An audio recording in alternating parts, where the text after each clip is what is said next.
Hi, everybody, and welcome to the Monday edition of Moohead Radio. A little bit early today because I have a life too. Joining me on the program today is the Moose in England and Steven. I'm right here.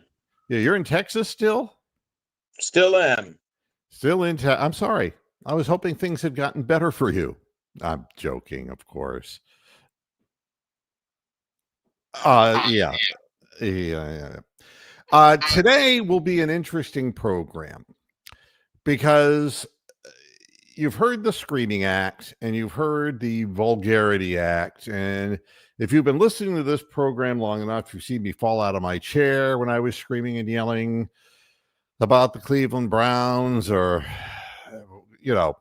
this is different. This is different today. I've taken a bunch of medication. No, that's not true. I want to talk about a few things in a very sensible way, and I am going to stand on my record today and why I get so distraught when other broadcasters, if you're, or maybe they're just broad chasers, I don't know, are on YouTube and on the internet and are just stirring up dirt, and they have no real good reason for even having a program, except they think they have to draw attention to themselves. Hi, Tony. How you doing? Today, I'm starting with a person I've only just been seeing things from recently, although Anthony Lima, or he has been on the radio for a period of time. He's part of a 1-2 thing and all that, 2-man action and publications. And he has been dishing the dirt on Shedeur Sanders for weeks now. He has been rude. He's been obnoxious. He's been forceful. And it's just very typical of what social media has become. And I want to read this to you. This is from Sports Boy Tony, not you, Calf. We want to make sure this is. And he says, so every player in the league is going to use Shedeur's signature celebration against him? Now, I said on the post-game show that it was a sad moment watching a 1-11 team do that, but I thought it was classless because it's like you're 1-11 and you're beating a rookie quarterback who's only played 2 games, basically, and this is his third. And he had no practice, he had no reps or nothing. I mean, what's the point of doing that? But what's interesting are the responses. Here's the first response. I mean, he's acting like he's the best quarterback in the league. It's corny as shit, and they are mocking his tomfoolery. Next person. Shows that Shedeur and the hype around him isn't respected around the league. Maybe the problem, next one. Maybe the problem here is rookies who have done nothing in the league having a signature celebration in the first place. Now, none of these people, mind you, were saying anything about Joe Burrow and his little act, right? But it's different now. So, another person, well, he won't be using it much. And it's all this, and that is their following. And I realize that the only reason that program exists are for people who hate Shedeur, and that's why Sports Boy Tony keeps hating on the guy. But something interesting happened on one of their morning posts, and suddenly Sports Boy Tony was saying some good things about Shedeur. And it's like, that's interesting. What's up with that? And then this, which is par for the course. What happened to my article? My article got eaten up. I'll just put it up a second time. By golly. This is what broke today, and I'm sure you're all... Damn, I was all ready for the dramatic pause and everything. Yeah, and so was I. But unfortunately, no. All right, here we go.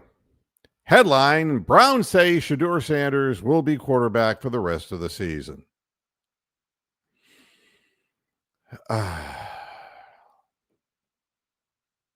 Any way the wind blows doesn't really matter. I mean, these people are owned lock, stock, and barrel by the organization. So here's a guy who's had nothing but crap to say about a young guy who's just trying to make his way in the league. And as soon as he gets word, well, Shedeur's going to start the rest of the season and you better knock this off because it's going to piss the organization off, he starts saying nicer things.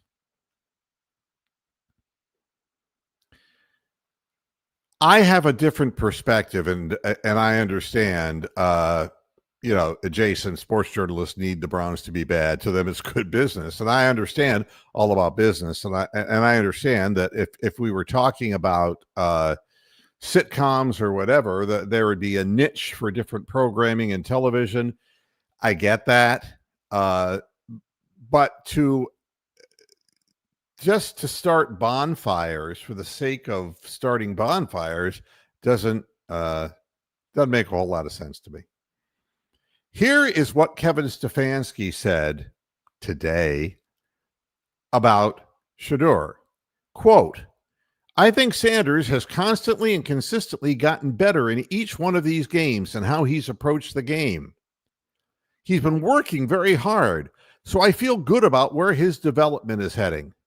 He knows there are always going to be plays that he can be better at and those types of things, but he's very intentional about getting better each and every game he's out there. Does that sound like he's talking about the same Shedeur that he was dealing with before? Absolutely not. It sounds like stuff that we've been saying now. Yeah, but I mean, R. Jones is asking me, if Mary Kay Cabbagehead or Stefanski, if one had to go, I would make them a package deal and the devil would be waiting for them both. I think that they're bad for the industries that they're in because it is not a good reflection. And I'm going to talk about Stefanski in just a moment. But the same guy who's been working and never got a rep, didn't even get so much as a first string rep, didn't even get a look-see. Now suddenly he's looking better.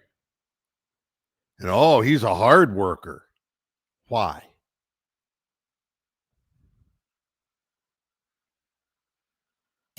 Why is it? Well, you don't even have an idea, do you? Why is Shedeur remaining the starting quarterback for the Cleveland Browns for the final 4 games of the season, besides the fact that it is actually the right thing to do? But why now? He already won a game. Why, in a loss to a 1-11 team, why now? Yeah, I've stumped the panel. I would assume it would be the fan base would put pressure on the organization if they were to bench him. Today, I'm going to tell you that Kevin Stefanski is finished as the head coach of the Cleveland Browns. Yay. Woo. I am quite positive that he's done.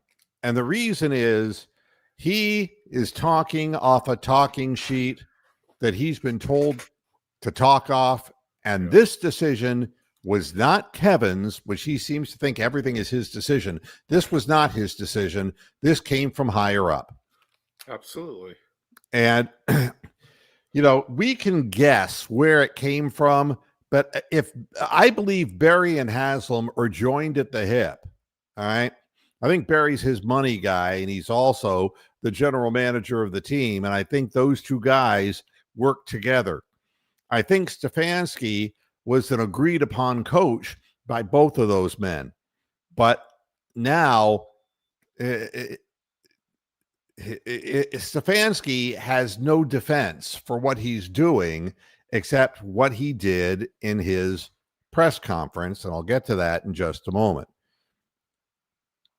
It's almost ridiculous to have to sit here and say, God, they just named him the quarterback. And what do you know? Sports boy Tony is starting to say nice things about him.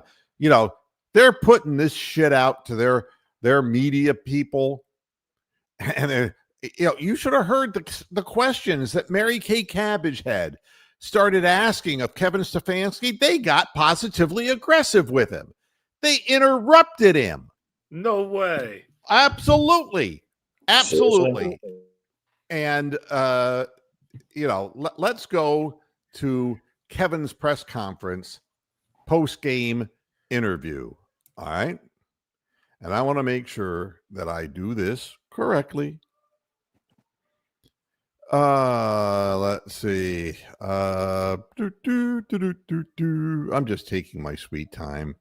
All right, we're sharing this. Bingo. Not yet.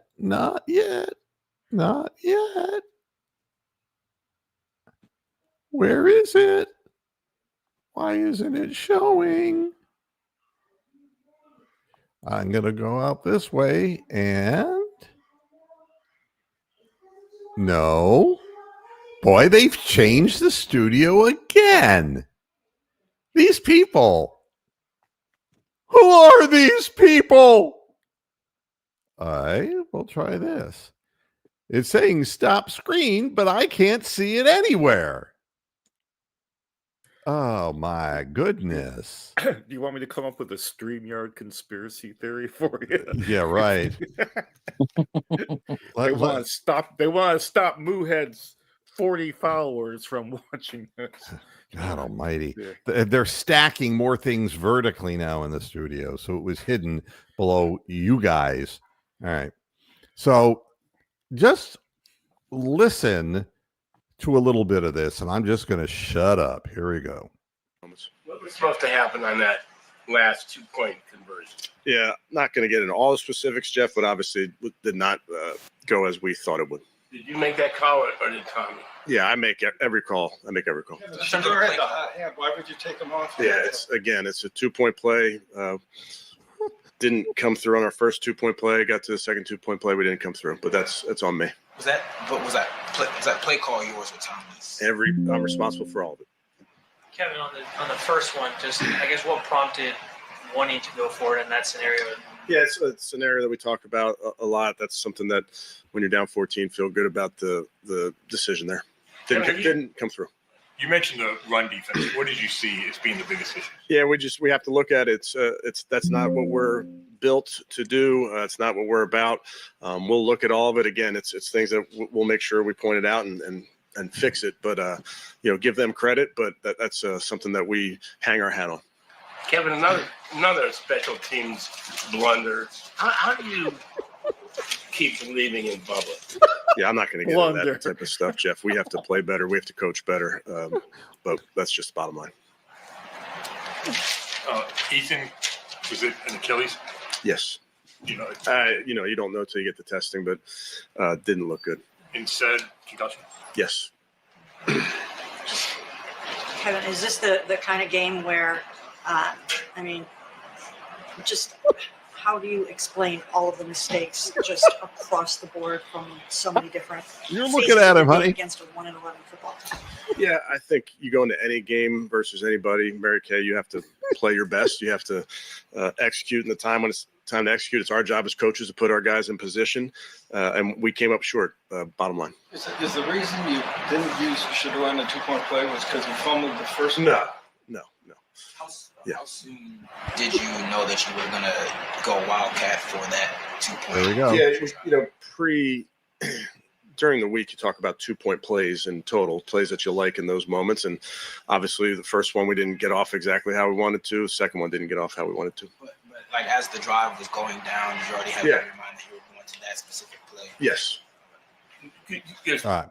Well, I've never heard rapid fire questioning of this guy That before. was very impolite on their part for them. They just and they're like hungry lions. Yeah, Me next, me next, me next. It is. It's like like we've said, the hyenas are circling him, ready to bite off to kill.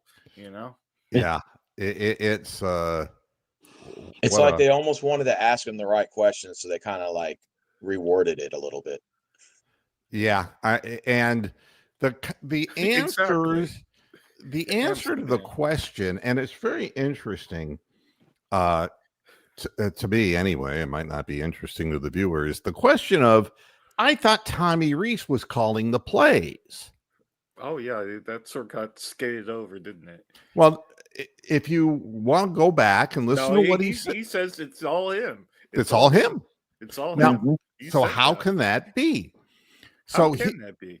Because we're splitting hairs. Here's how this works, and how Kevin Stefanski made a bold narcissistic statement when he's dead meat in front of the journalists, saying, "It's all me, baby. It's all me.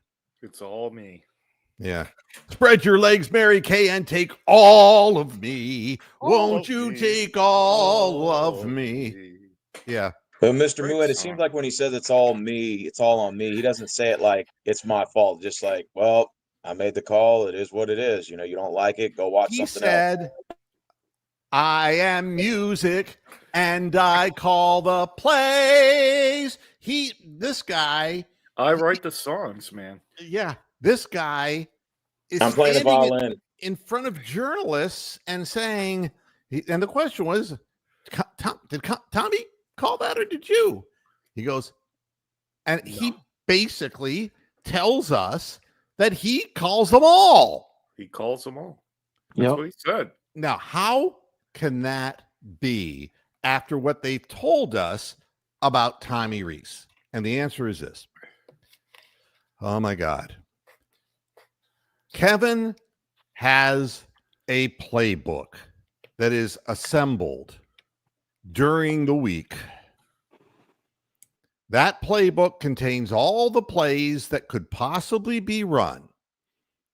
It is assembled by Kevin Stefanski, not by Tommy Rees. So do not ever get the opinion or the feeling that Tommy Rees has created any of the havoc you're seeing on the field. And it's going to hurt Tommy Rees because any new head coach is not going to want to hold on to the old guy from the other one. So, but the problem is he's not calling the plays.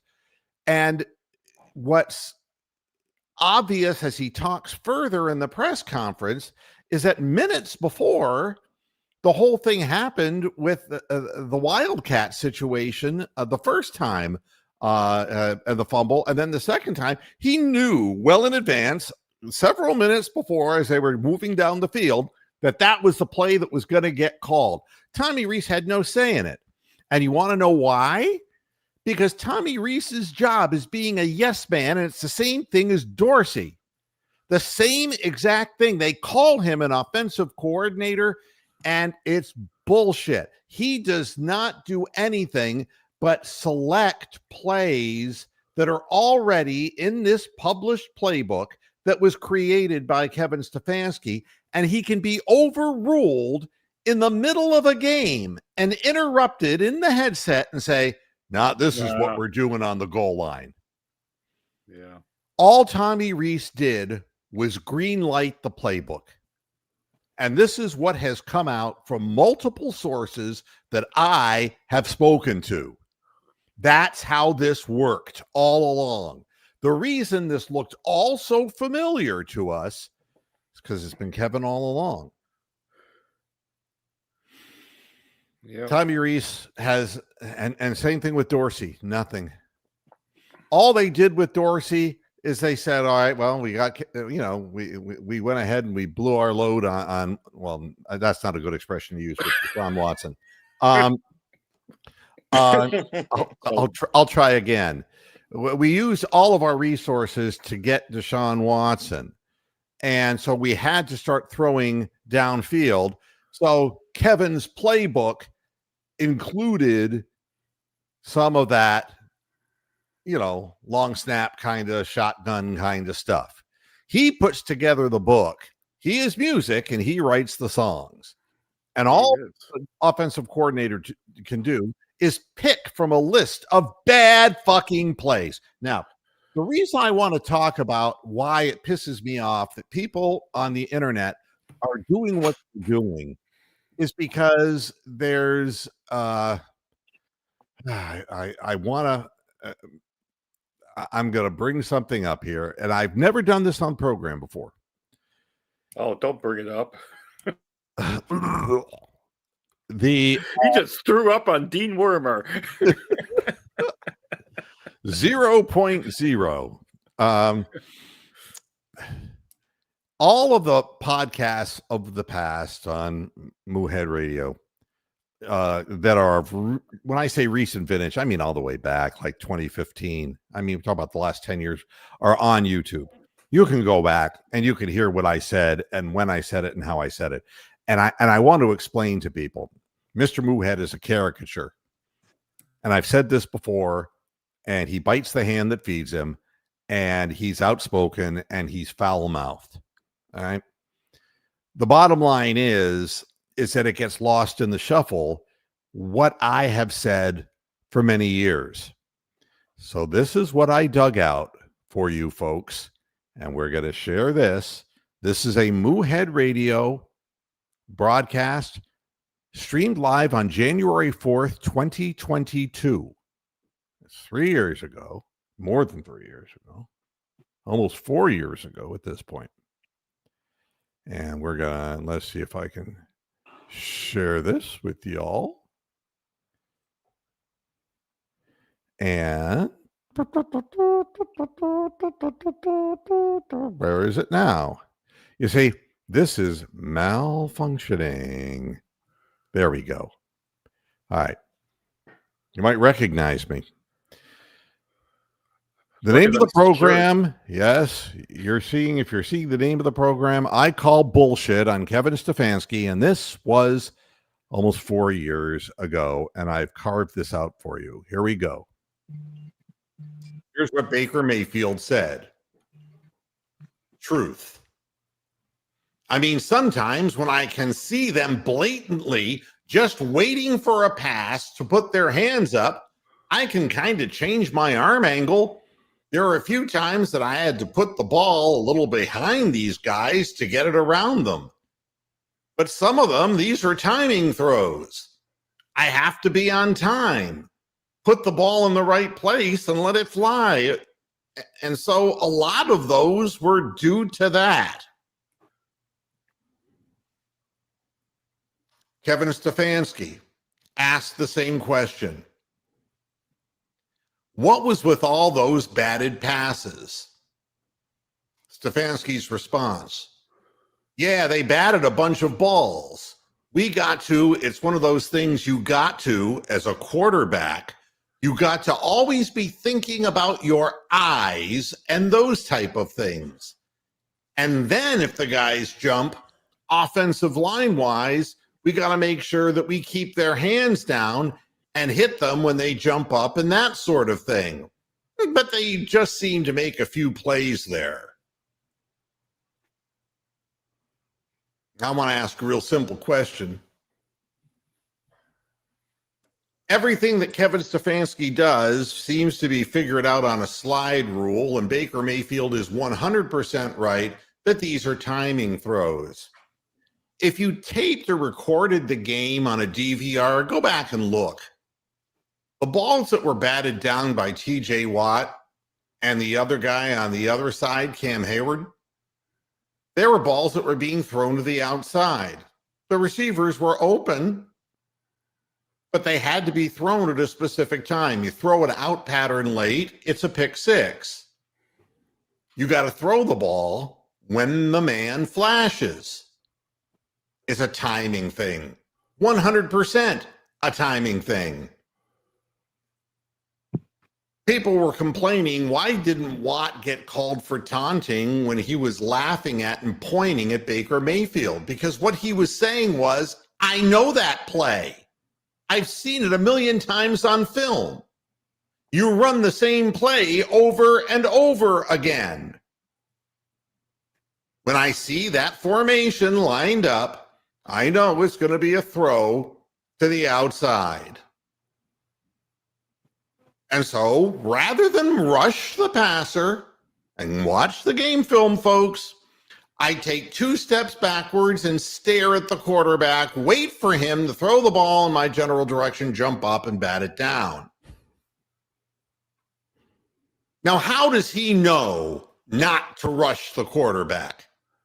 Because he's so sure it's going to be a 3-step drop predicated on the lineup that's on the field, the film that he's already watched. He knows the fucking play before it's even run.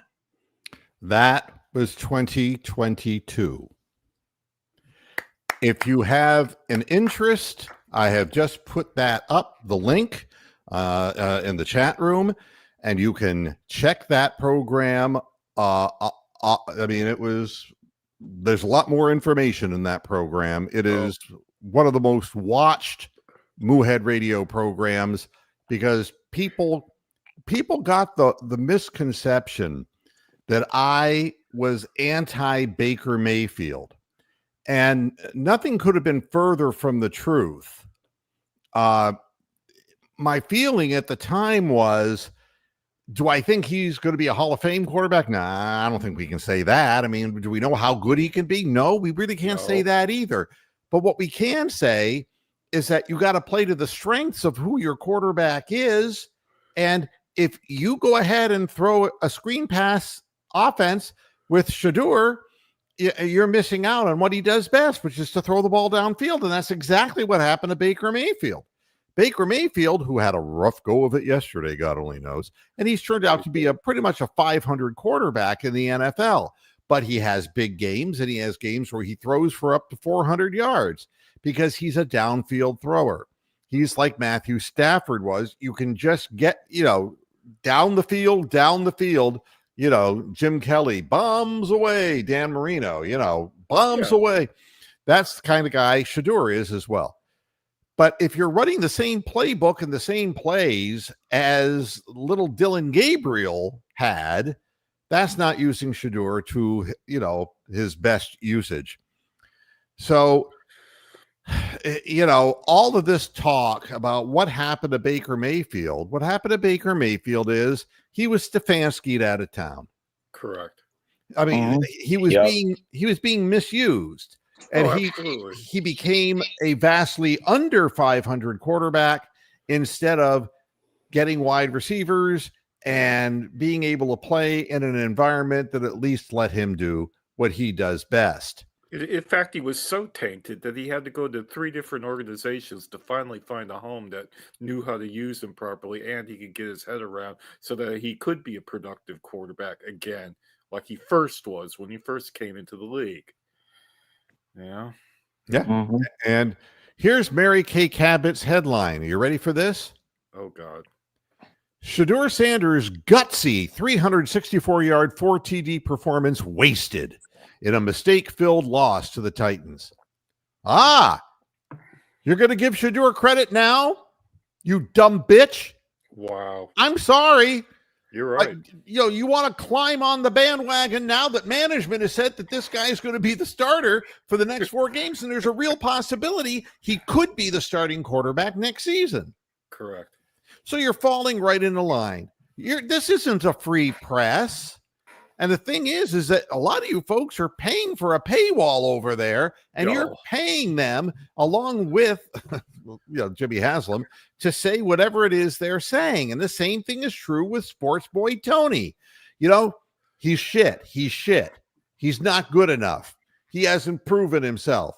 This is a guy, Shedeur, who he's living off of his father's identity. All of these things that Sports Boy Tony has been saying week after week after week since they drafted him. And now all of a sudden he's becoming more amenable. So,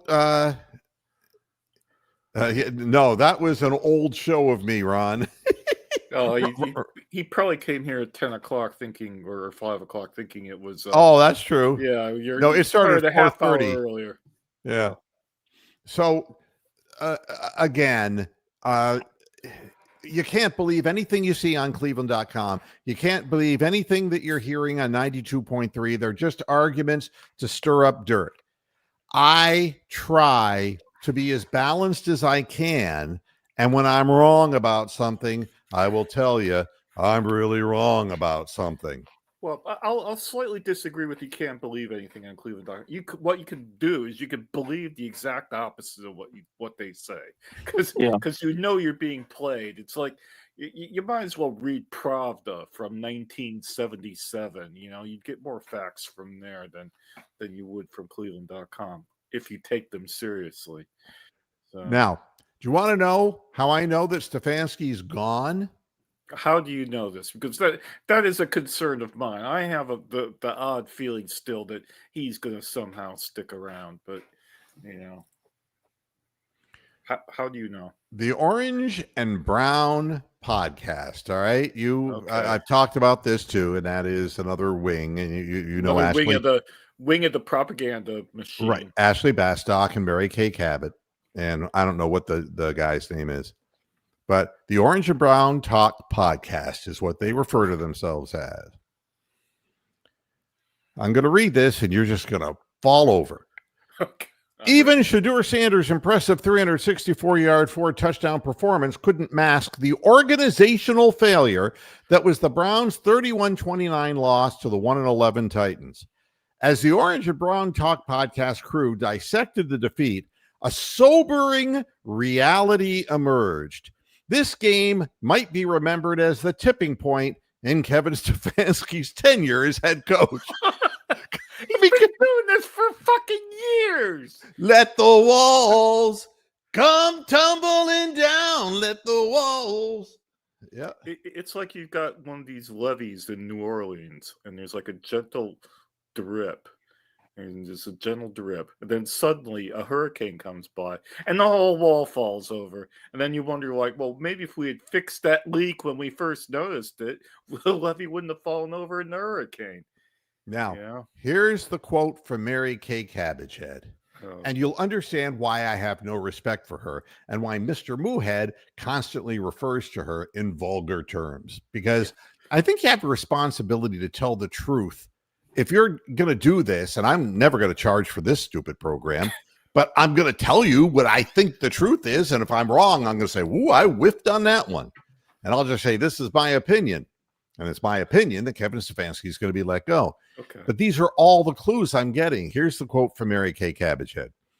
If the Browns do decide to part ways with Kevin Stefanski, Wow. I think they're going to look back to this game, and they're going to see all the mistakes that happened in this football game, and they will use this as a case against him, she said bluntly during the podcast. Bluntly. Wow. She's never been blunt before, unless she's she might be smoking blunts, but I company line. Yeah. Wow. It's the loss featured a perfect storm of coaching and special team failures. Now, this is the first time that we're hearing. They've never said that. Nope. They've never said that. And nope.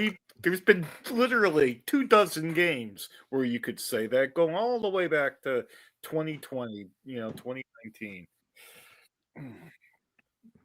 Oh, by the way, hi, Ams. How you doing? Yeah. The whole thing was a clusterfuck from the beginning. Pickett. Let's just keep saying that name. Yeah. Kenny Pickett. He's really picked up his career, hasn't he? Yeah. What's he doing now? Costco? Oh, Riesland is the other guy who's on the Orange and Brown podcast. Isn't that a wine from like the Rhineland region? No, he's guy actually puts up some reasonable video. He does the video analysis. So, he does the X's and O's, as they say. Here's what he said. When you're a bad football team, you win on special teams, Riesland explained. They stink, and they're trying to win on special teams. That was really the only way they could do it, and it just killed them. Big kick return to start, and then a punt block. Crazy. They stink. Was he talking about Tennessee? Or which team is he talking about there? The only way that they could win Okay, he is was talking on about special Tennessee teams. then. Yeah. And no, they don't stink nearly as badly as Kevin Stefanski's Cleveland Browns. Let's be clear about that. So, I'm going to be very happy when they let him go. And, I've been looking up, and I wanted to get into the whole psychological concept of narcissism, but, it's all on me. I mean, I think the word me is used in a Kevin Stefanski short 12-minute press conference or 7-minute press conference more than any other word. And it's always I. And finally, when they said, did you, for the second time, they asked him twice, and I've never heard that either. Did Tommy or you call that play? Yeah, they made him say that twice. That's Absolutely. right. And Jimmy's like, woo, make him say it a third time. Woo! I got the bird on him now. I can fire him. Now I got justification. Woo! So there you have it. Yeah, they're so hyenas.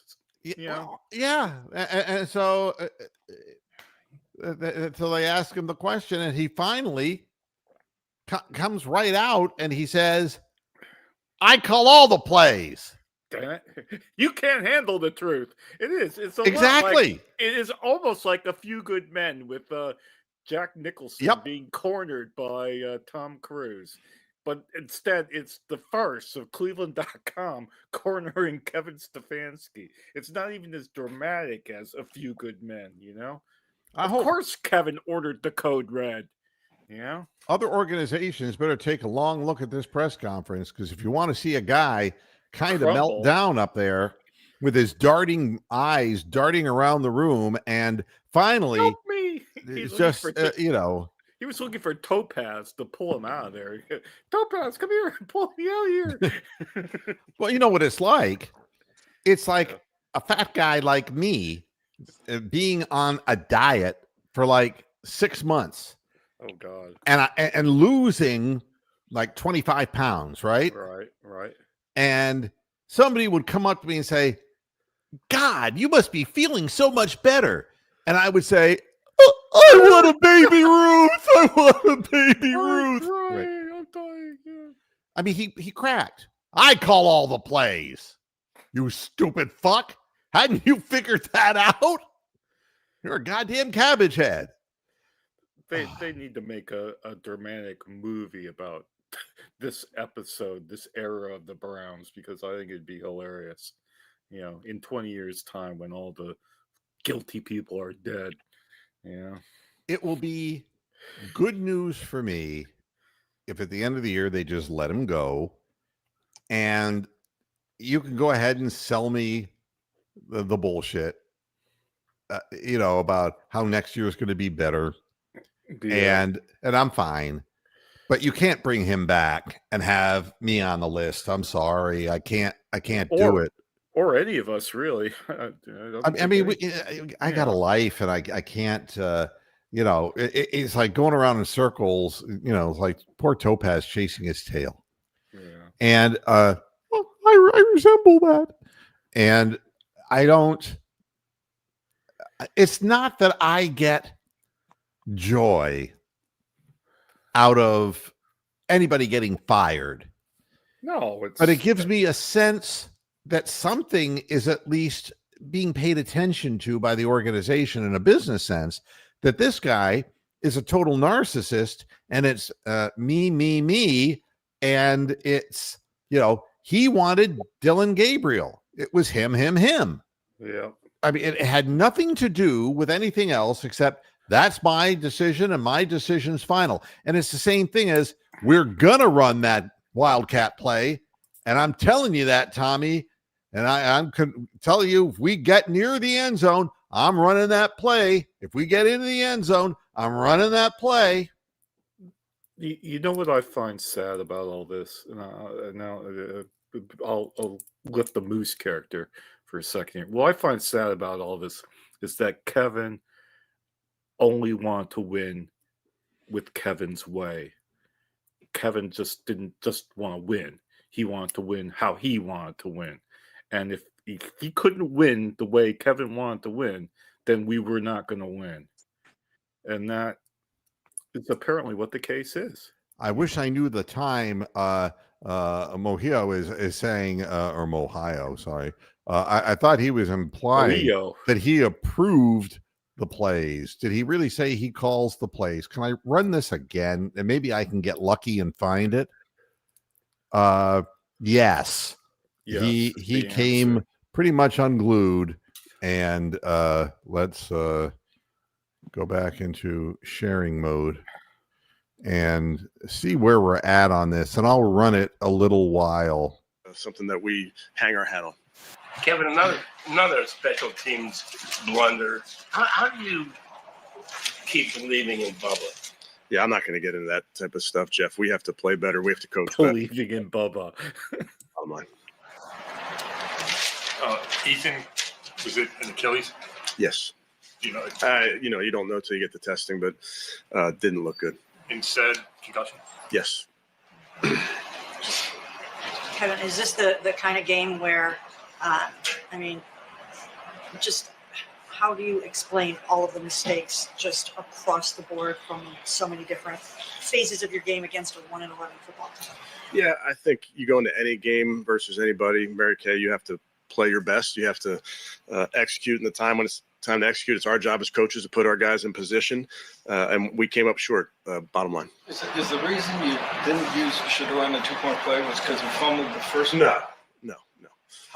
How soon did you know that you were going to go Wildcat for that 2-point? Yeah, it was,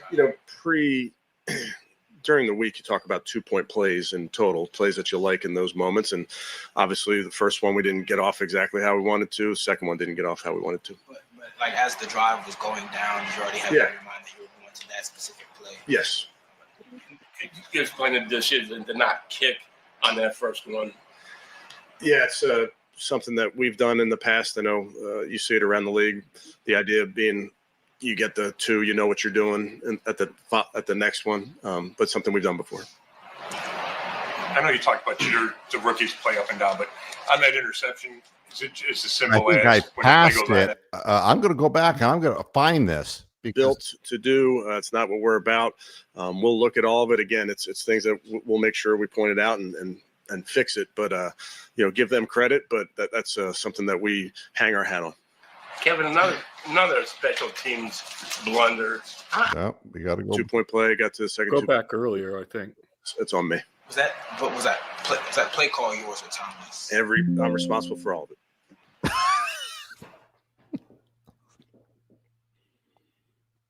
He made the call. He made the call. I mean, he's responsible for it. What more do you need? I mean, it's like if Tommy Rees says we're not going to run that fucking play. Yeah, if Tommy Rees stood up and said you're full of shit, we're not going to run that. We need to kick the extra point. Yep. And then what you'd love to have would be the actual headset tape of what was going on between the booth and Stefanski. I don't know whether they archive any of that, but imagine if that came out, an archived tape of a team's headset during a game. You can see how awful the game management of this organization is, Yeah. And again, I'm responsible for it all. He can't.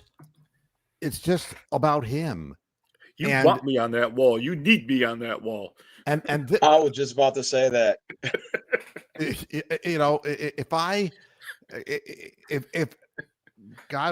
If Sam Rutigliano were sitting next to me, he would just be cringing. He'd be cringing. Sam was a good person. Now that's the good difference. man. That's Good the man. fucking difference. Good people want to win regardless. They don't want to win their own way. They just want to win. Hey, imagine the Browns in 3-14, and he just goes off in the press conference at the end of the way. You want me on that wall. You need me on that wall. Deep down inside, you ain't gonna do it, boy. Well, what I would say about Sam was that when Charles White was selected, oh no, Sam cared more about that the guy kicked drugs than he did whether he's going to be a star football player. Yeah, he tried to help him.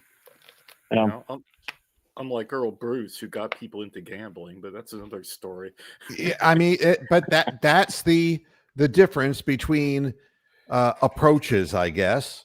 And we have some really good young players. We need a nurturer in here who is not like, I mean, you can be somewhat dictatorial as a head coach. You have to put your foot down. Oh, absolutely. You can be persuasive with people and you can be delegatory. That doesn't mean that you have to be authoritarian.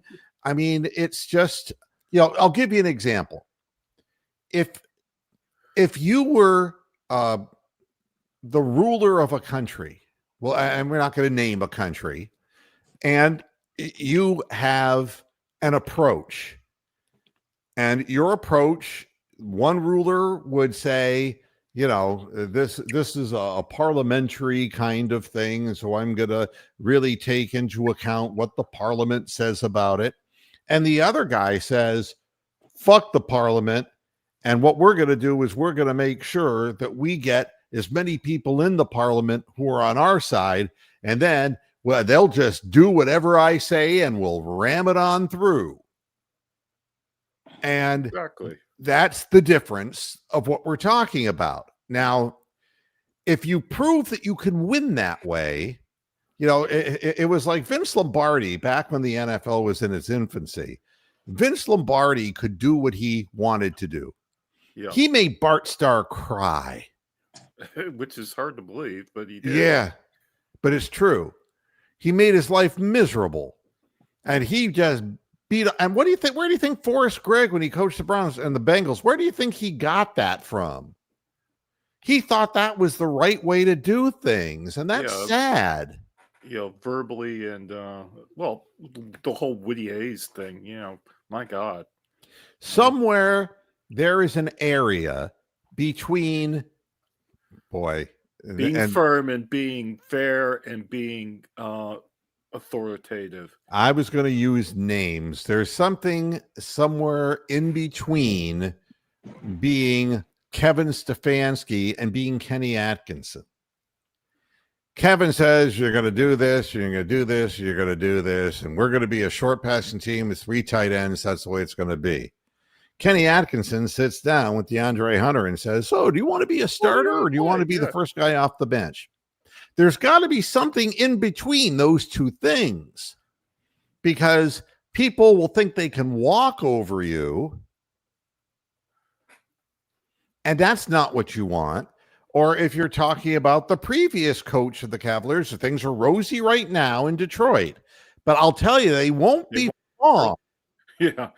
Where they dropping dead because of the minutes they're playing. The same thing that has followed JB Bickerstaff his whole coaching career will continue to follow him, because he has a methodology, and that is an old style offense. And the good thing is he gets his guys pumped up to be somewhat aggressive, but the bad part is they all want to leave him in the end. Yeah, and they're all injured by the time of the thing. And then there's Byron Scott. We've seen so many examples in Cleveland of weird coaches or dictatorial coaches or players coaches, or we've had the whole spectrum between the Indians and the Guardians and the Cavs and the Browns. I want to ask a question. Mohio, you're very welcome.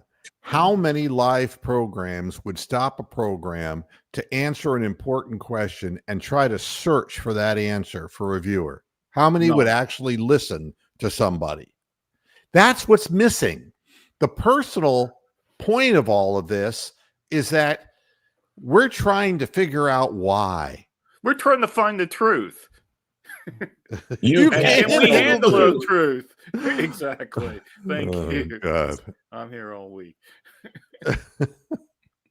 No, but So- we are. That's what we're not here because we're paid. We're here because we want to see the team win, and we're trying to figure out what the fuck is going on. And and when you read the headlines, the Cavaliers face a playoff decision at small forward, and Jalen Tyson is forcing the conversation. Oh, It's like here and yeah, guess what's going to happen. But it's all bullshit. It's all propaganda, even for them. Jalen Tyson has played wonderfully this year, and he should be starting. And DeAndre Hunter should be coming off the bench 6-man style, which he's proven to be effective in. He's really good at using his offensive arsenal against bench players, second string players, and he can come in later in a game and come back in the fourth quarter And be He can- fresher. Yeah.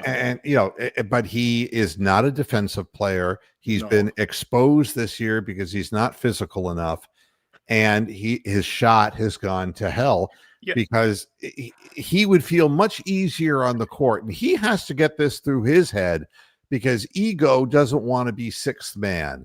Exactly. You want to win, not be the player who loses. you Well, know? look, the guy who's going to take the important shot is Donovan Mitchell. Invariably, yeah. That's established. You put DeAndre and Donovan Mitchell on the same court at the same time, and you're going to have some problems. And you notice that the quality of three-point shots and rushed shots that DeAndre Hunter is taking is because he wants to get some volume of shooting because he scores points. He is an 18-point player off the bench for the Hawks. So that's what he's doing, but it's Correct. ruining the flow of the first unit. It's just, and Jalen Tyson, on the other hand, is a guy who is bringing it and is working hard, but he isn't necessarily a guy that you want on the court at absolute crunch time. And I'll go back and point out in the history of who started for the Cavaliers, when you had, guys like Ira Newble starting, or if you had guys like Sanders who was starting, and I'm going way Sanders, back. Yeah. And they weren't the people who were going to be on the floor at the most critical moments of the game, but they gave you a defensive lift to begin the game. And so, and in today's NBA, when they go up and down the floor and up and down the floor, it's important to keep yourself in games. You can be down 15, 16 points in a heartbeat.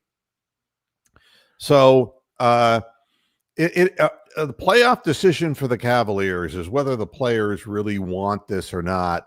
And I'm afraid that they don't have it in them, and they don't want to have it in them. Well, and I hope you're not right, but the eye test says otherwise. So Yeah. I don't know. I was absolutely fuming yesterday, and I think I went over the vulgar edge myself. on the Yeah, well, program. I walked away. Yeah. Because it's obvious when somebody is just not putting out and not trying, and the whole team looked like they were really down in the mouth, and they were just that really. that was a terrible Warriors team too. I mean, the game was like 13-10, like the Ohio State game, but it was like 10 minutes of basketball. They'd only scored 20 points between them. But they should have easily at home been able to come back and win that game. Now, I don't mean at the last Absolutely. minute, but they should have just been able to Controlled slowly it. overwhelm them. Yeah. Yeah. But they lost all their confidence, and that's the problem with the Cavaliers.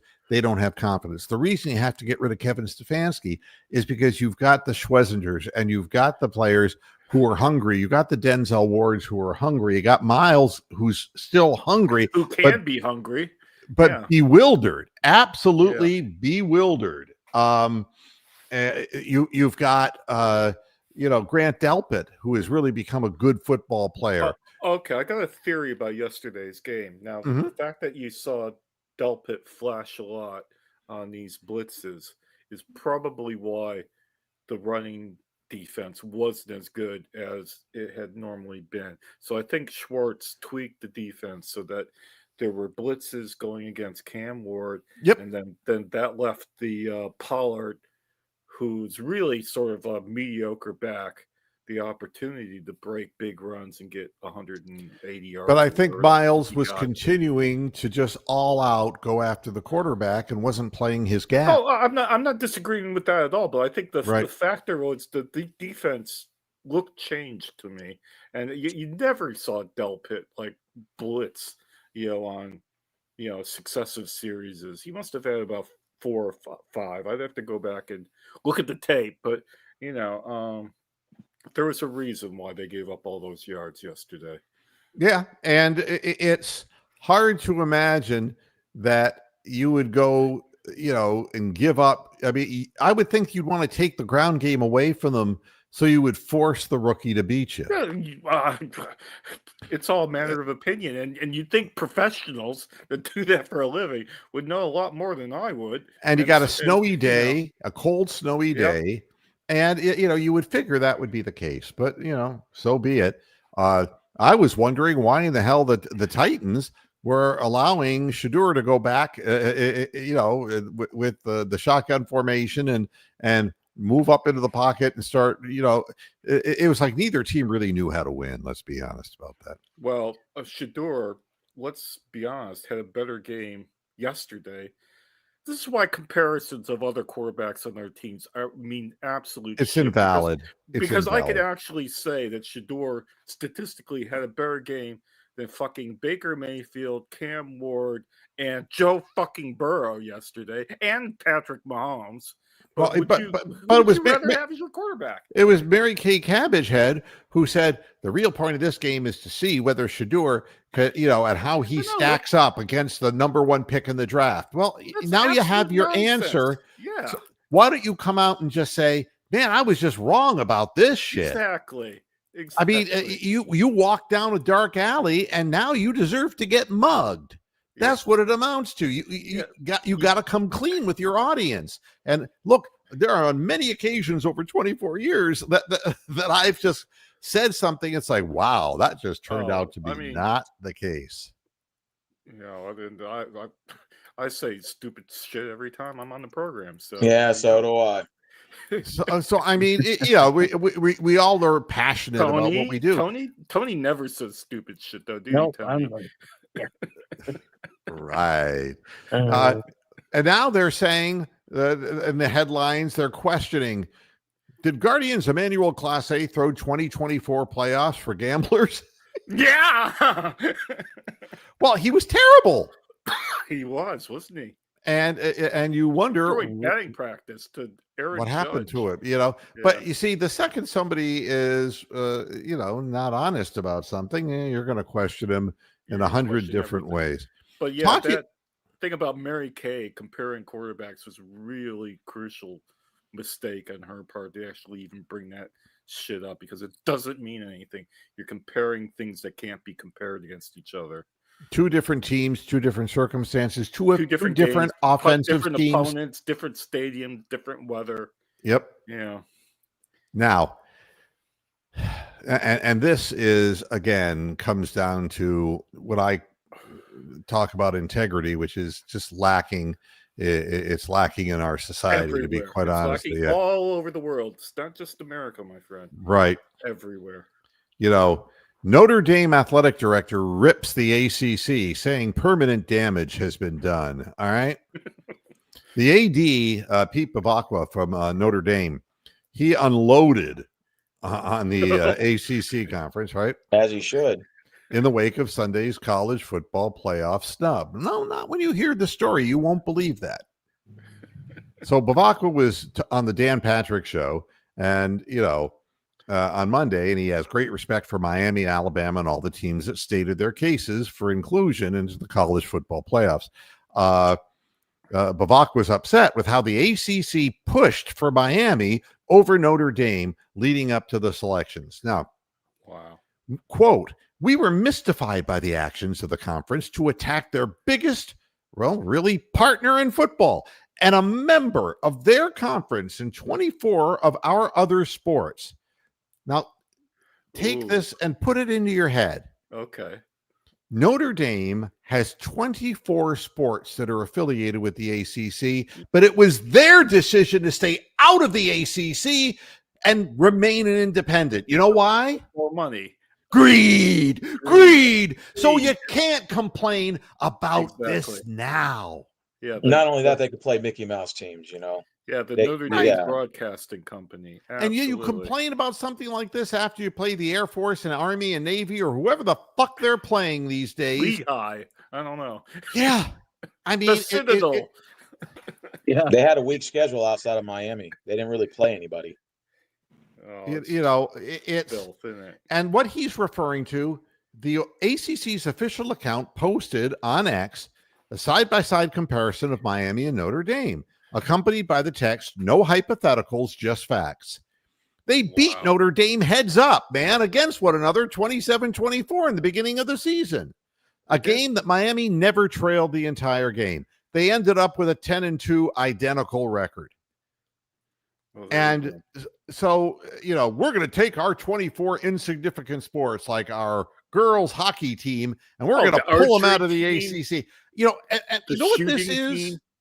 We're going to put a tariff on you. That's what this is. It's like this stupid threats. It's like if you were committed to the ACC, Notre Dame, your football program would be part of the ACC and elevating the ACC, but you wouldn't do it.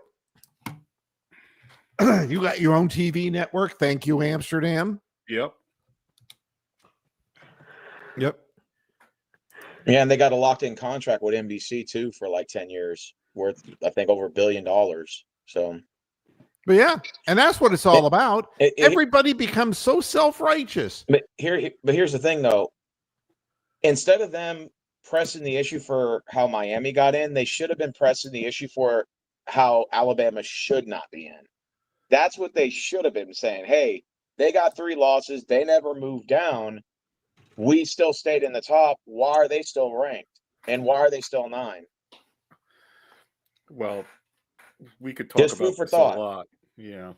They should be pressing the issue for why Bama's in with 3 losses and did not move down. No, they're not.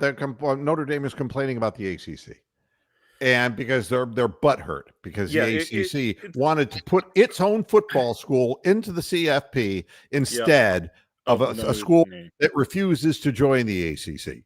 Well, they could be in the ACC for fencing, or they could be Right. in it, or indoor track and field, or swimming and diving, or beach volleyball, or lacrosse, or water polo, or tennis, or soccer, as they call it in America. A year ago, nobody at Notre Dame had a problem. You see, Exactly. when 10-2 Miami was snubbed by the CFP committee, nobody raised nobody a finger.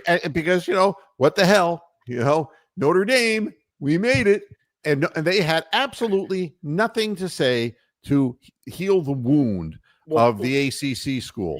You're actually making a very good point as far as if Notre Dame were allowed in last year, then it's Miami's turn this year. Has anybody publicly actually come out and said that? Well, I mean, but it isn't about fairness even. Oh, no. Yeah. Mario Cristobal, who's coach at Miami, he spent 4 seasons under Nick Saban, not literally under him, I hope. That would be like He sweaty probably balls. did. Sweaty balls. But when thinking about the college football playoff, one of Saban's quotes from Cristobal's time there as an assistant stood out with him. This is the quote that Saban had: "If you want to make everybody happy, don't coach and don't coach and get involved in football. Go sell ice cream because the ice cream man makes everybody happy. In football, not everybody's going to be happy." It comes down to business. It just comes down to business. And Notre Dame hasn't been a factor in football, in college football, for so long. It's like 1966, I would say. They have a huge audience of people who support that university. Yeah. The last time they had notoriety, Rudy. Yeah, right. Exactly. Oh, I mean, when they used to play USC, when USC had O.J. Simpson and all those great quarterbacks that they had out there. That was Hey, Moo, here's a better really- one. Instead of Rudy, imagine if Justin Gabriel was in there, or no, Corey Dylan was in there. God. They're like, no, not that Rudy. We don't want you. You're not that Rudy. They're carrying Dylan off the field, but we can't see him.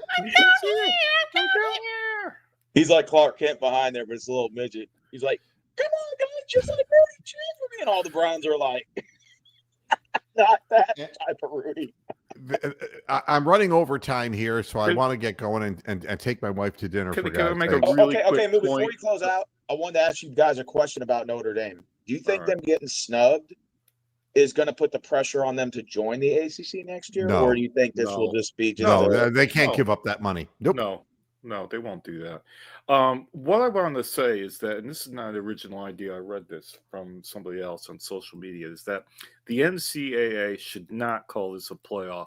It's basically an invitational tournament. Yes. It is not a playoff. It is an invitational tournament. Have you guys seen the bracket? It looks horrible. It looks like a high school, like middle school bracket. It's like an OSHA, OHSSA, Ohio High School Association. I just took one look bracket. and I was like, I don't even know if I want to watch it. It's an invitational, not a playoff, people. And again, when I say how hard it is for people to turn the ship around, and the Browns are going to have all kinds of trouble. The Commanders lost to the Vikings 31-0. Jaden Daniels came back to go 9 for 20 for 78 yards. Yep. Yeah, but Right. how do you judge him? I mean, again, like, is he shit now? I mean, You cannot judge can't these- go from being a lousy organization for all those years with Daniel Snyder and suddenly turn this thing around. Correct. It was amazing they did what they did in that first year, but Yeah. it takes a building of a franchise. It takes time. Yeah. And you got to start by making a few right decisions and looking at at the Buccaneers. Buccaneers lost to the fucking 3-10 thing. Did Baker play yesterday? Yeah, he did. Yeah. Holy He shit! I thought he was certainly injured. did. That's And even worse. I'll share this with you. He was 14 of 30 for 122 yards. Yes, there was a storm, 22 yards. but the fact of the matter is didn't get it done. The team didn't get it done. He didn't put the points on the board, and they lost to the Saints. So that shouldn't happen. Yeah, but does that mean he's a shitty quarterback? No. No. It doesn't mean that. So people comparing shit need to stop. What I'll That's tell you I'm is that saying. Tampa Bay is a 500 team, Correct. and that Baker Mayfield is the starting quarterback for a 500 team. But it makes it interesting to see if the Panthers can catch them. Maybe they could and take the division. The one thing about Baker Mayfield, if he wakes up feeling dangerous, it can be really fun watching him. He's like a player on a basketball court who just is like do you remember Vinnie Johnson, the microwave for the Oh, God, Pistons? Yeah. I mean, he could come off the bench and he would just heat it up, man. People like that are fun to watch, but they're not game to game going to be like the star players, Yeah, the league is a better place with Baker Mayfield in it. God damn it. And I have It is, never had anything against him. And when the time came that I stated right after, on January the 4th of 2022, that he was done and finished. And I'm saying today that Kevin Stefanski's done and finished in Cleveland. So it's only fair that it goes down this way. Last thing I wanted to bring up here is, I don't sit here and, I have opinions and, and I don't go back and say every single time, I'm right. I was right about this. I was right about this. But how'd you like overrated? Oh, Lamar, yeah. Yeah, Lamar goes 19 of 35 for 219 yards and loses to the Pittsburgh Pirates. The Pirates got helped yesterday, though, man. The referees handed it to was- Pittsburgh, but they will. The way it's always been. We need Maniac to say, It's like constant craving. Yeah. It's always been. Yep. The refs totally screwed the Ravens. I think anybody who saw those plays involved, and there were Yeah. several. Hey, I didn't see them. Could y'all say what plays they were? I didn't get a chance to see it. Oh, there was Oh, one the where one was the Rodgers touchdown pass. that was a touchdown. The other one was Aaron Rodgers being allowed to keep possession of a ball that got batted up in the air, and Yeah, the Ravens took it and away he from him. what got batted up in the air. You couldn't see what happened. It kind of, Yeah. and they said that Aaron Rodgers caught it. Like It the was like the tuck 42-year-old rule. man was gonna. Yeah. But then, the Ravens completed they would have gone up by a point with Yeah, the they touchdown. overcame that one. Yeah, but Lamar Jackson threw the touchdown pass, and the guy caught it and got 2 feet down, and then the guy knocked it out of his hands from behind in the end zone, and they said, well, there's the 3-foot rule. Like, who in the fuck has 3 feet? And it's like, well, you got to get the left down, the right down, and then that extra step. The hokey cokey. He's and in you the put it all he's about. over the goal line and has possession of the ball. Yeah. It's like, but there you have it. The Steelers always, Steelers. if they can do it to you, they'll do it to you. You know, I've seen the referees purposely have conversations with Aaron Rodgers, like coming off a timeout or in between plays, and allow the play clock to extend. And I'm like, or the play clock will go to 0 and he'll be in shotgun, and the refs never call delay a game. They allow him to go 2-3 seconds over. Absolutely. And that's what you have is what it was. But if Lamar Jackson is as great as people say, He'd be able to it overcome that. shouldn't have been very difficult at home to defeat a 42-year-old quarterback on a fucking Pittsburgh poor team. That shouldn't, and again, just shows how weak our division is anyway. Yeah, and the first round started today. Pittsburgh would host Buffalo, which is another struggling team. Steelers could actually win that game. Nah. You think Buffalo will go in and take it? Yes. Yeah. Pittsburgh sucks.